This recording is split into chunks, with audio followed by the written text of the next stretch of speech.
Glória a Deus. Gênesis 39, versículo 5. Vamos ficar em pé, os que podem, não é? Os que podem, para a leitura da palavra, no nome de Jesus. Glória a Deus. Gênesis, primeiro livro da Bíblia, 39, verso 5.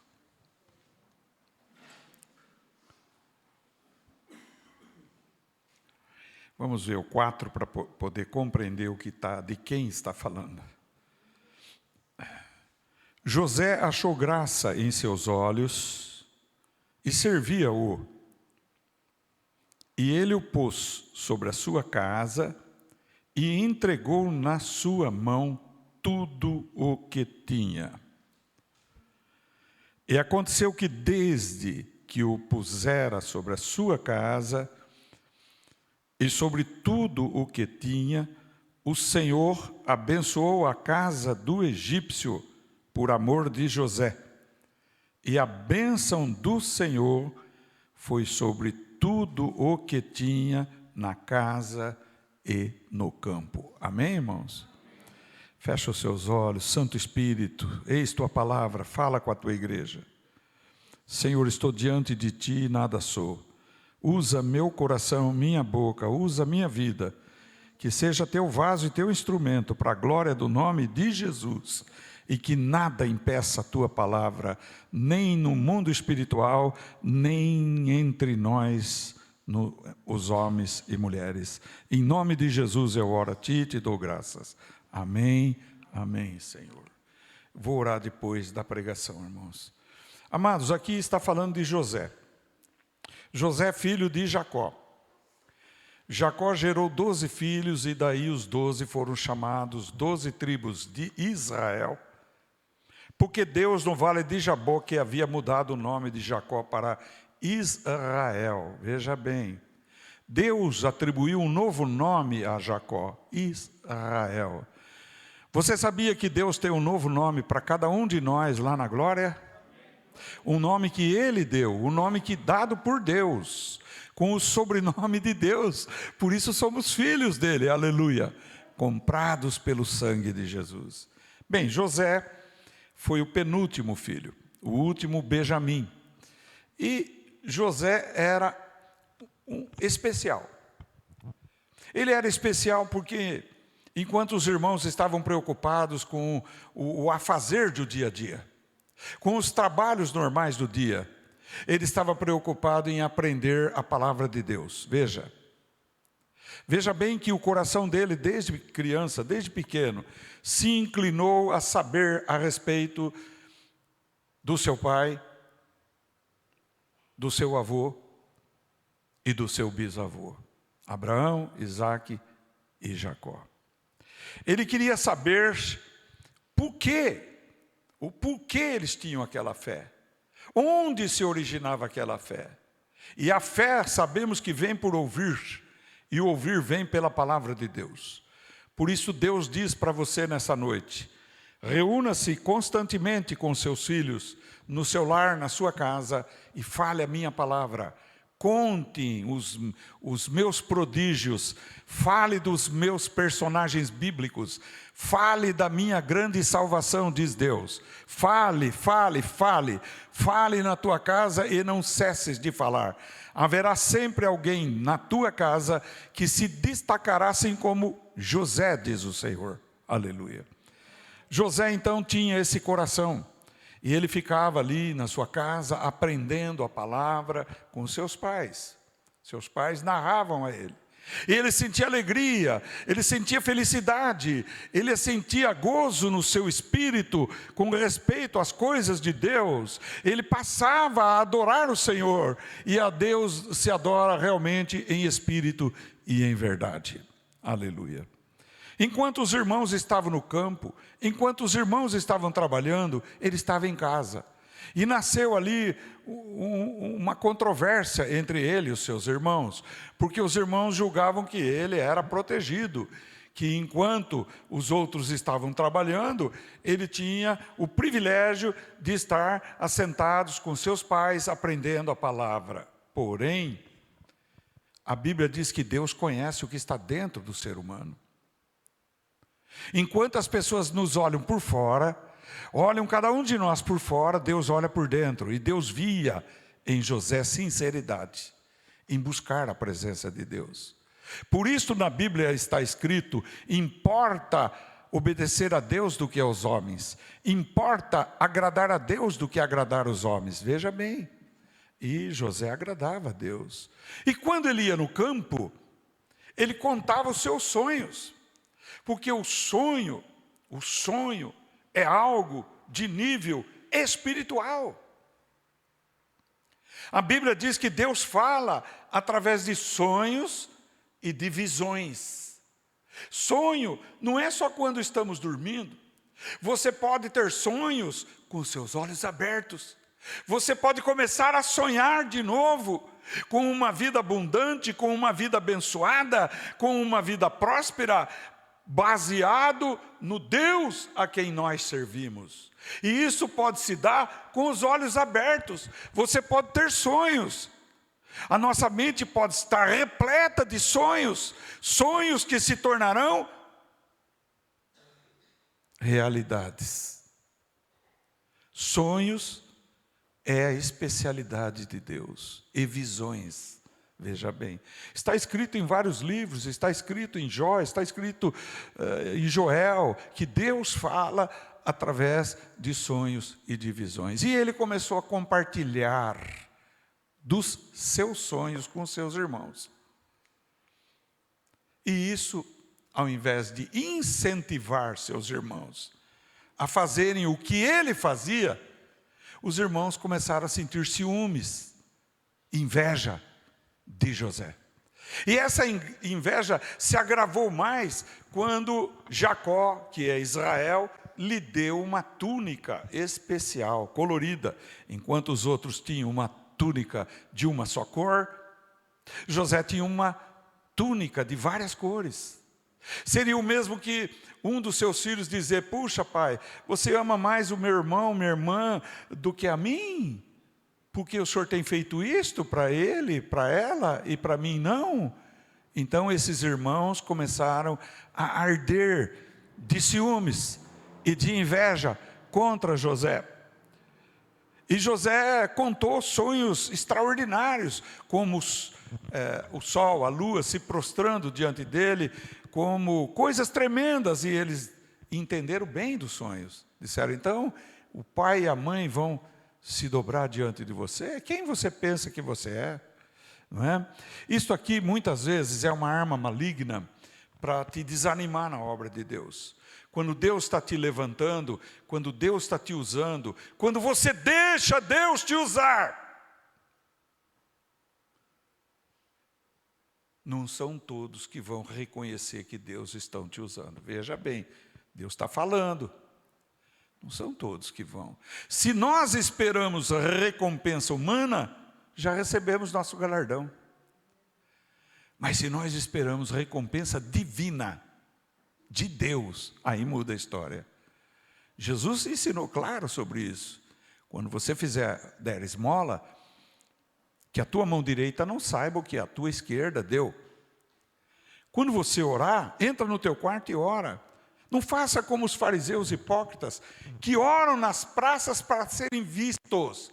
Para serem vistos. Não é que Deus proibiu de orar numa praça, mas a finalidade dos fariseus era serem vistos. Oram nas sinagogas em pé para serem notados, para serem vistos. Já receberam o seu galardão. Mas quando fizermos algo para Deus, vamos fazer porque nos agradamos de Deus. E queremos agradar a Deus, que vê todas as coisas e não aos homens. E muita gente, quando tem a motivação errada, naufraga, cessa, para, desanima, se desilude. Compreendeu o que eu estou dizendo? Então tudo que você fizer na igreja, para a obra de Deus, faça motivado em Deus. Faça por causa de Deus. E Deus será contigo, aleluia. Amém, irmãos? Veja bem, então, José por isso sofreu. não pretendemos narrar toda a história de José, mas os pontos principais para ir para o tema que Deus me deu para falar nessa noite. Veja, José foi incompreendido pelos irmãos. Os irmãos sentiram, na verdade, ódio de José. Queriam matar, como Caim fez com Abel. Porque Abel agradou a Deus e Deus não se agradou de Caim. Veja bem. Eles queriam matar, mas Rúben, o mais velho, falou: de jeito nenhum, ninguém toca. Então vamos jogar numa cisterna. Cisterna é um buraco, é um tipo de um poço, um buraco fundo, escuro. Vamos jogar ele lá dentro para ver o que nós vamos fazer. E jogaram. E nisso, daí, não sei quanto tempo, quantas horas, ia passando uma caravana de midianitas, que são árabes, mercadores do deserto, e venderam José para eles. E pegaram a túnica colorida, molharam em sangue de um animal que eles mataram, e chegaram no pai e dizer: um animal devorou nosso irmão. Olha onde vai quando há uma mentira, quando há um pecado, quando há um ciúmes, quando há uma inveja, quando há um ódio. Aonde conduz a esse tipo de coisa? E só não mataram porque Rúben não deixou. E José foi parar no Egito. Tá? Veja bem agora, José. José era um adolescente, não era uma criança, já era um adolescente. Ele foi transportado por um pessoal estrangeiro para o Egito. Eu creio que nesse transcurso já houve uma série de problemas. Ele tinha que comer, ele tinha que beber água, ele tinha que fazer necessidades, e ele estava no meio de um povo estranho, ele foi maltratado. Ele imagine uma caravana com camelos, indo para o Egito. O que é que esse moço não passou nesse caminho? Pensa. Tá? Porque a gente tem costume de espiritualizar tudo. A gente precisa compreender a visão cósmica humana.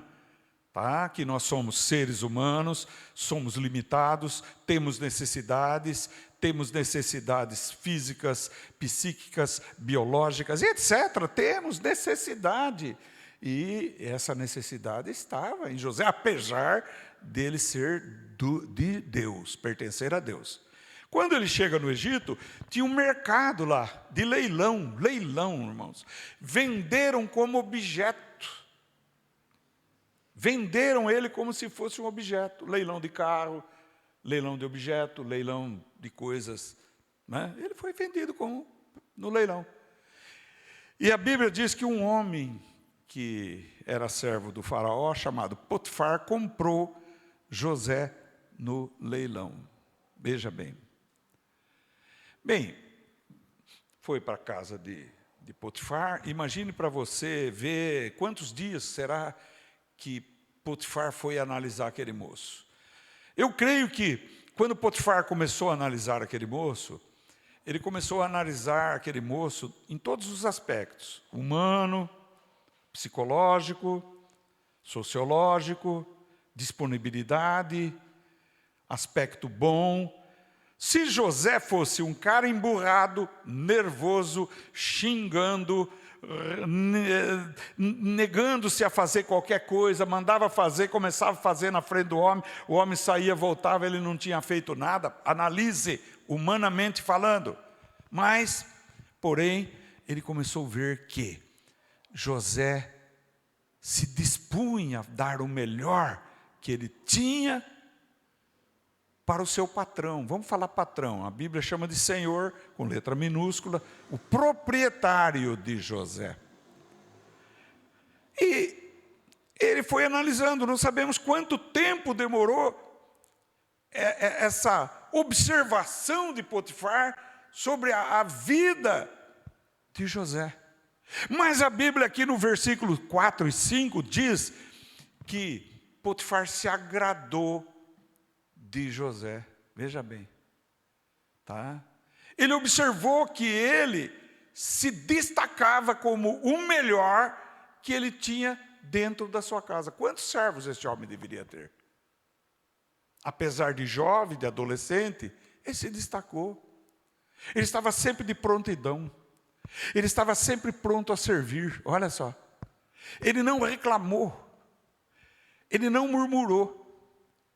Ele não se negou a dar o melhor dele. Ele poderia ter dado o pior.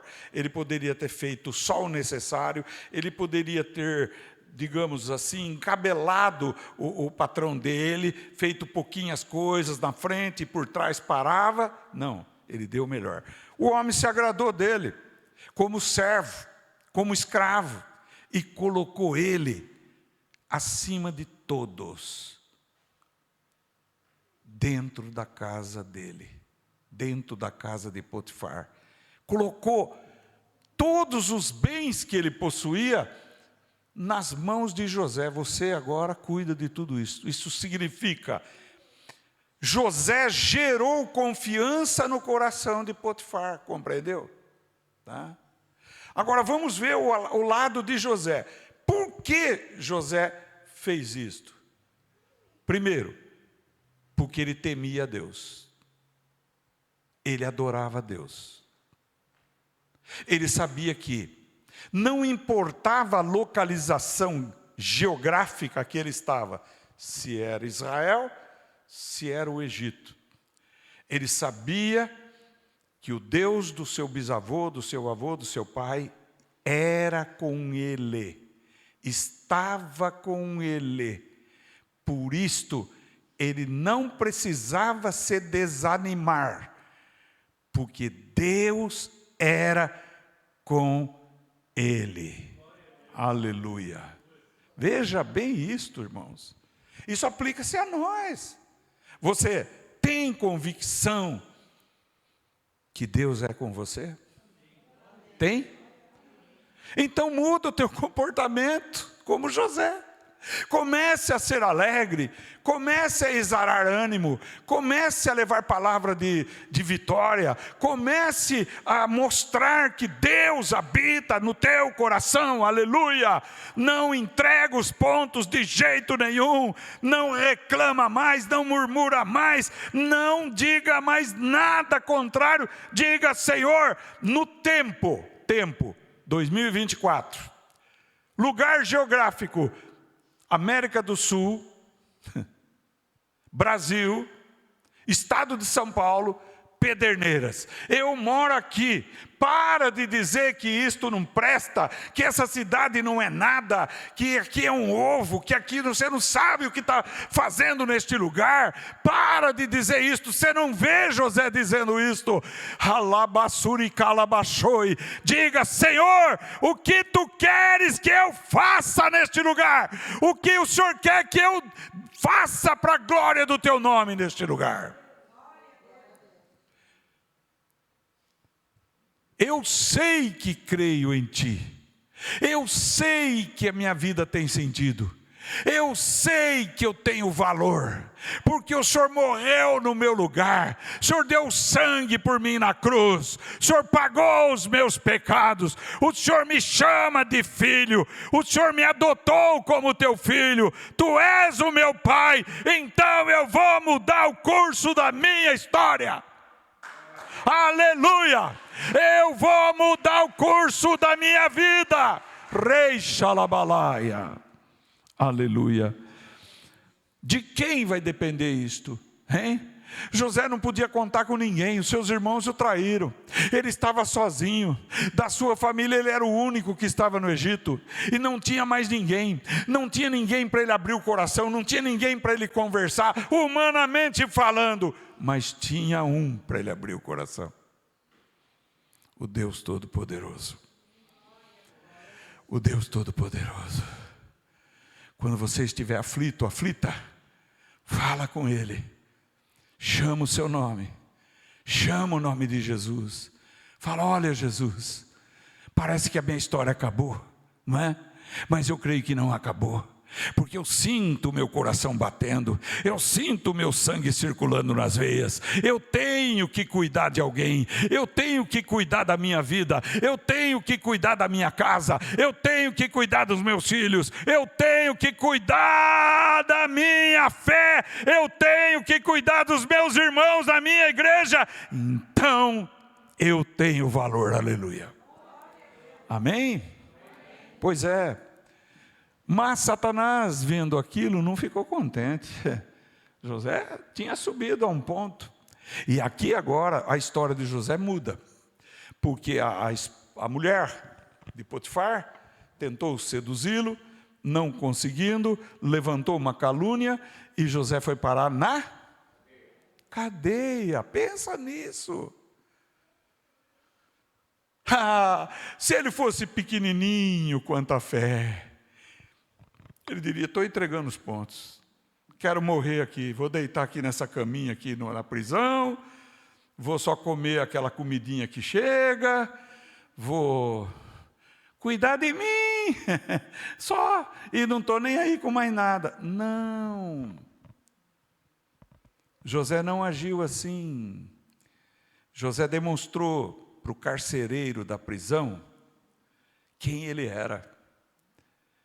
Demonstrou para o carcereiro da prisão que ele tinha mais capacidade do que o carcereiro. Ele começou a ajudar o carcereiro. Eu creio que ele começou a curar feridas de pessoas doentes, aconselhar, orar, falar do seu Deus, do nosso Deus, para esse povo que estava nas trevas e estava ali na prisão, tá? Ele fez isso. Ele fez isso, e a Bíblia é clara: o que planta, o que ele plantou? Ele plantou amor, ele prestou serviço, sem esperar retribuição. Então ele tem uma colheita.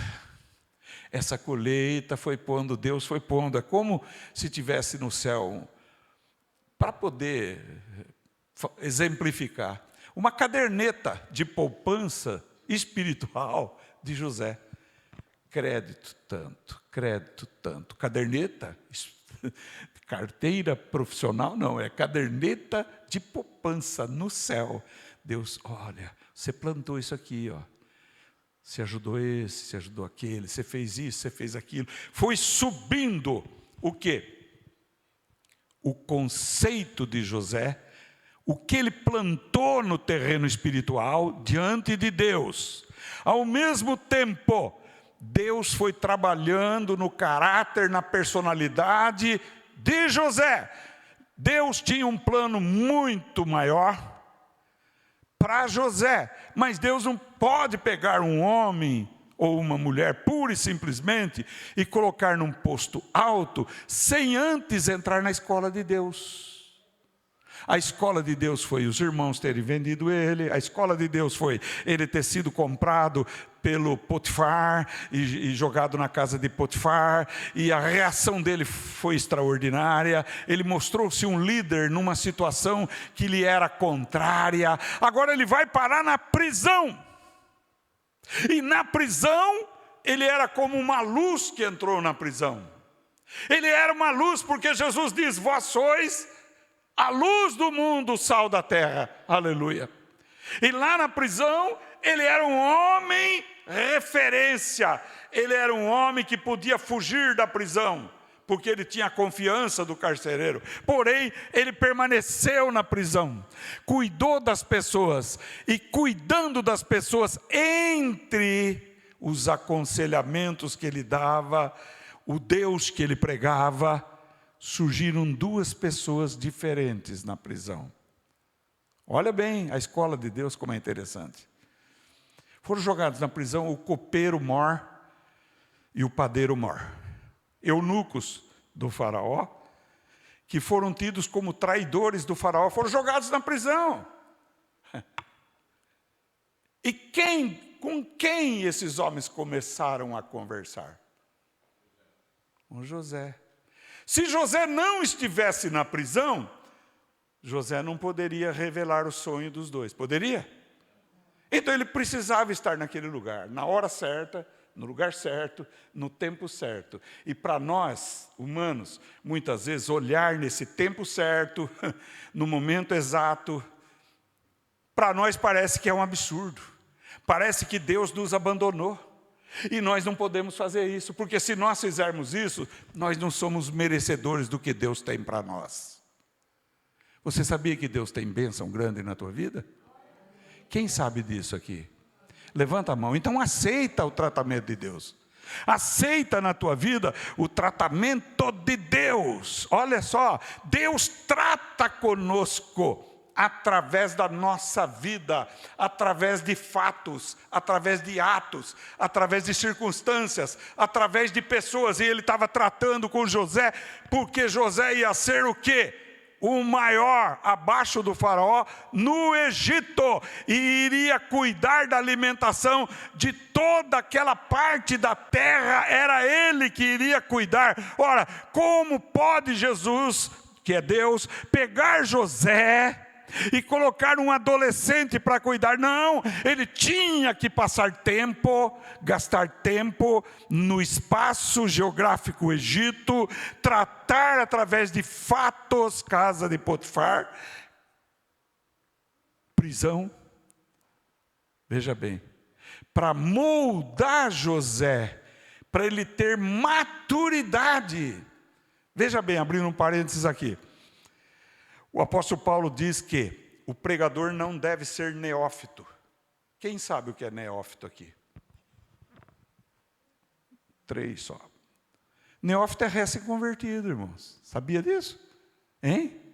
Você sabia que o neófito é o recém-convertido? É esse o significado. Veja bem, ó. Quando eu me converti,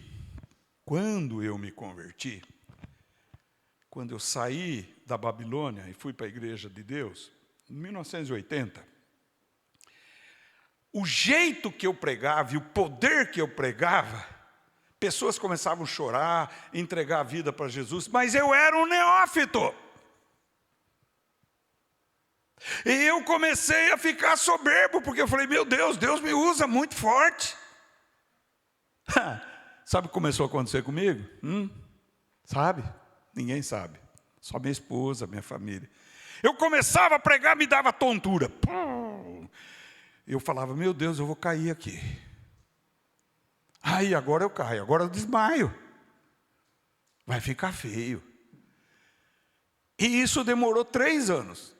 Foram 3 anos de tratamento. Depois, houve outros tratamentos.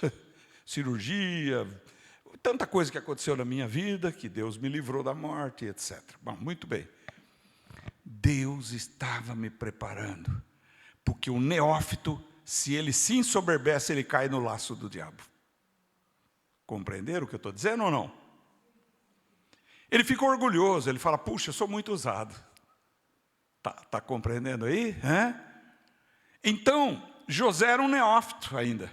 José era um recém-convertido, um adolescente quando foi para o Egito. Mas ele ficou 13 anos na prisão, 13 anos. Mais algum tempo na casa de Potifar, veja o tempo que ele ficou. Foi o suficiente para Deus trabalhar com ele e ele não ser mais um neófito, mas ele estar acostumado com fatos bons, notícias boas, fatos ruins, notícias ruins. Compreendeu agora ou não? Ele foi aprendendo com Deus, com os fatos que estavam acontecendo na vida dele, estava aprendendo com Deus, na escola de Deus, sendo moldado por Deus, para ser um governador geral do Egito, onde iria aparecer pessoa morrendo de fome, criança doente, família sem dinheiro. Vamos analisar, meus irmãos.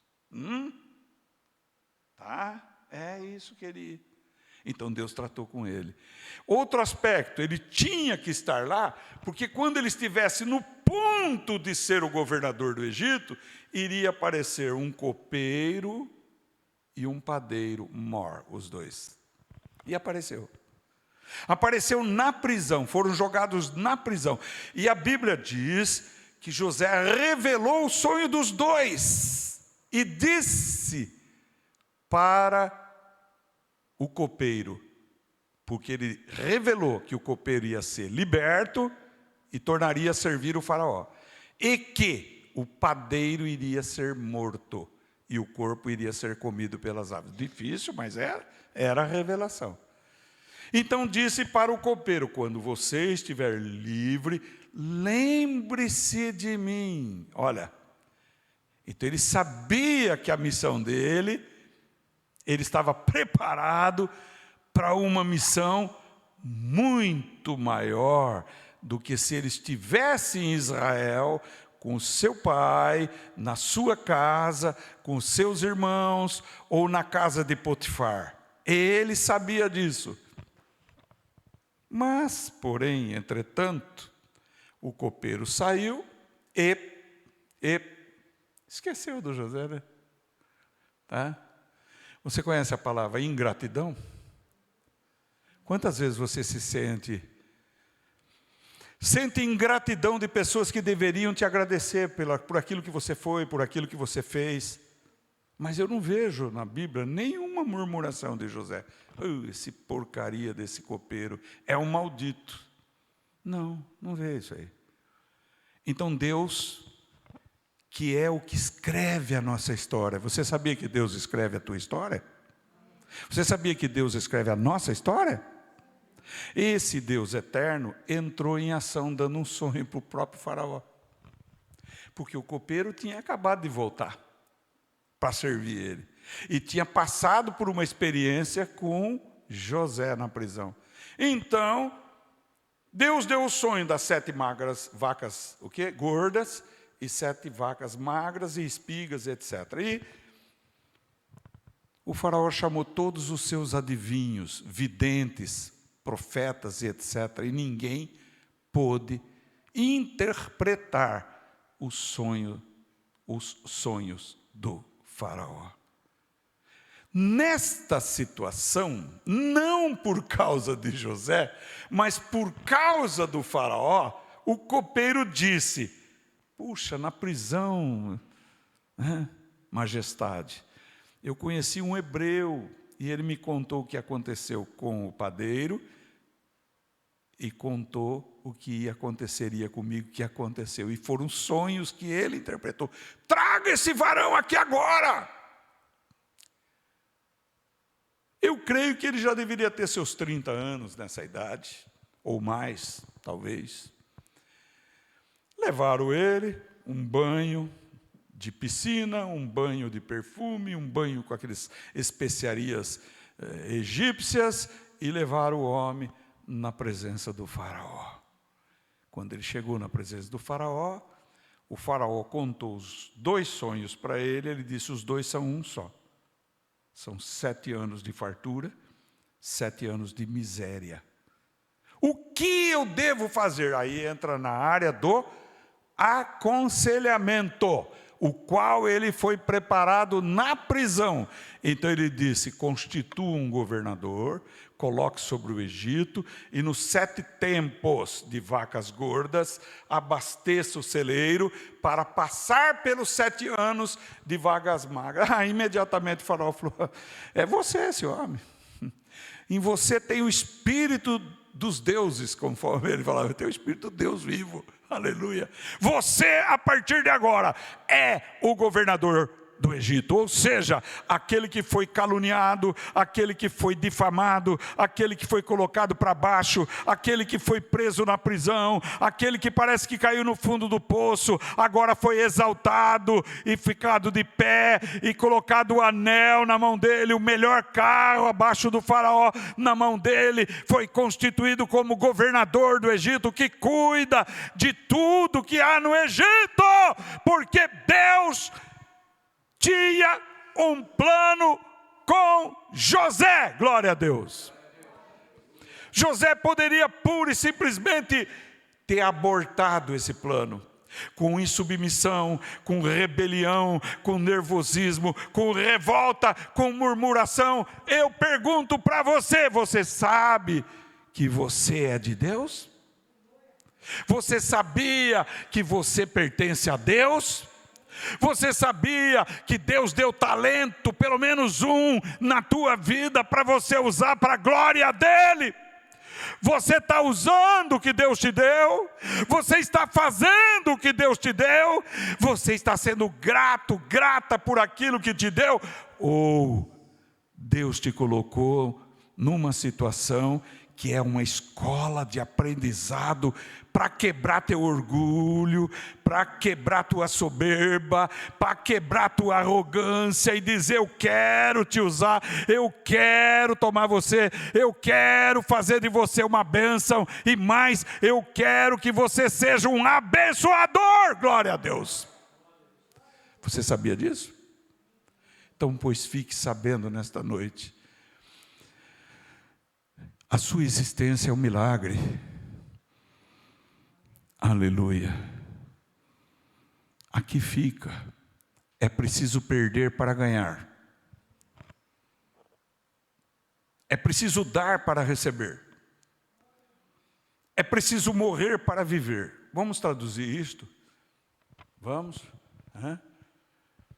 Dar para receber. É um princípio cristão bíblico, é dando que se recebe. Se você não aprender a dar seu tempo, sua vida, seus talentos, o que Deus te deu, em prol dos irmãos, em prol da família de Deus, em prol da tua família, em prol das coisas, você não serve para a obra de Deus. Você precisa aprender a dar. Ah, não, eu vou cuidar de mim. Que isso, ninguém vai cuidar de mim. Mas dê a tua vida por amor dos irmãos. Jesus disse: não há amor maior do que este, o que dá a vida pelos seus irmãos. O que é dar a vida no nosso caso? Não é morrer pelo seu irmão, pela sua irmã, não. Dar a sua vida é dar o seu tempo, é dar seu talento, é dar a sua disponibilidade em prol da obra de Deus, é servir a Deus de todo o teu coração, é fazer o melhor para a glória de Deus, porque Ele está vendo. Não importa se irmãos como os irmãos de José estão vendo e estão sentindo ciúmes, inveja, estão criticando, deixe isso de lado, concentre-se no que Deus tem para você. Aleluia. Tchalabasalabanás. Dar a vida pelos irmãos é gastar tempo, é gastar o que você tem, o que você é, em prol de uma causa maior. Qual é essa causa maior? O reino de Deus, a obra de Deus, a glória de Deus. É dando perdão que você é perdoado, é dando amor que você é amado, é dando tempo que você ganhará tempo, é fazendo as obras de Deus que você prova a fé que você tem em Jesus. Jesus deu de graça a salvação para nós, porém, essa graça não é estéril. O que é estéril? Estéril é que não produz nada. Não. A graça de Deus em nós é produtiva. Ela tem que produzir frutos de justiça para a glória de Deus. Jesus, já estou terminando. Esse tema é vasto e precisaria muito mais tempo. Ou talvez muito mais cultos para falar dele. Jesus disse que um pai tinha 2 filhos. Ele disse para o primeiro: vai no meu campo trabalhar. Ele falou: eu vou, e não foi. Aí ele virou para o segundo e disse: vai trabalhar no meu campo. Ele disse: não, não vou, e foi. E Jesus pergunta, e eu pergunto a vocês: qual fez a vontade do Pai?